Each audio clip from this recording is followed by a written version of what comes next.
why don't we talk about the general tech apocalypse that's going on that's not just at Twitter? This week at Meta, 11,000 people were laid off. That was on Wednesday, which is 13% of the company's workforce. Zuckerberg apologized to staff for somehow thinking that the massive surge in online commerce driven by COVID would not return to prior trends.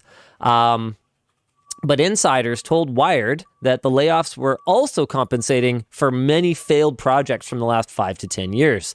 Their Libra crypto thing, their Lasso TikTok clone, Portal. Remember Portal? I'm happy to say that we got some of that Facebook stupid money from them before that whole thing turned into nothing. They're like video calling appliance. Remember that thing? Yeah. Vaguely, yeah. Instagram, Facebook shopping plans, their podcast plans. Hey, I got some of that money too. So that was pretty cool. Yeah. Thanks Meta. The Meta Watch and more. Many analysts and investors are questioning a future in which Meta goes all in on the metaverse instead of putting more resources into things that have a clearer path to profitability. I would question that a little bit. I'm gonna throw some controversy in there. Sure, hit me. Yeah. I don't know that VR is necessarily it, but I don't know what else could be it. And I think Facebook or Meta is understanding that their current platforms are kind of across the board becoming untrendy and dying. Difficult not to defend the thing anymore. Well, it's not so much that it is that. But the main thing is that, okay, you're always talking to me about this. What's the rule for how much easier something becomes in development or whatever amount of time? What were you talking about there? I hope I'm not misquoting it, but this is how I've been saying it for a while. It's every 3 years, everything gets 3 times easier. Okay. And it's not, you can't boil that down. It has to be at least 3 years, whatever, blah, blah, blah. Yeah. Yeah. So basically what it seems to me is that Meta is understanding that the moat around their product is getting thinner. Yeah. So you can't you can't just say, oh yeah, we figured out scalability of something like a feed that you can scroll through images or videos or whatever else. Someone else can build that now. So there's open source projects for it at this point. Exactly. So the only thing that differentiates them is the user base, and the only thing that keeps a user base somewhere is trendiness. And this trendiness, it feels like comes and goes faster than ever. Like the rise of TikTok still blows my mind. How fast TikTok went from absolutely nothing to absolutely everywhere. Wild, right? So yeah, I think you're absolutely right. Is they have to figure out something. And you know what? I got to be honest. What else is there? So yeah, AR, VR, XR, whatever you want to call it, might not be it. But what is your next frontier of technical innovation that is going to create a huge moat around you that keeps your competitors out? Yeah, so I'm back. Hopefully this is working. But yeah, that was effectively my point. And he could be right.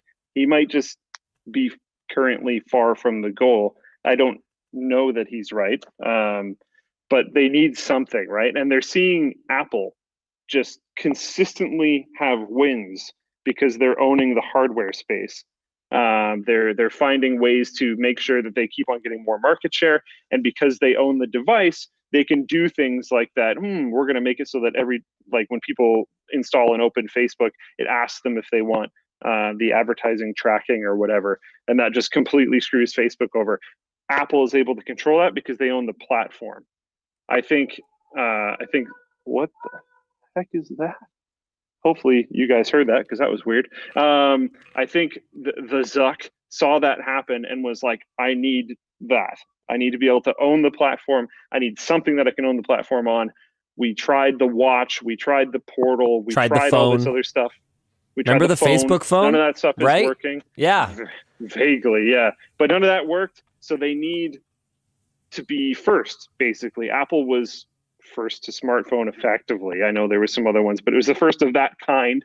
And they've held dominance ever since. So like, yeah, the general path, I totally understand. I don't know if VR is it. I hope it is it. That'd be cool. Well, you've been rooting for VR basically since the first time you heard about it. It's just, yeah, it's going slow, man. It's going slow. Yeah.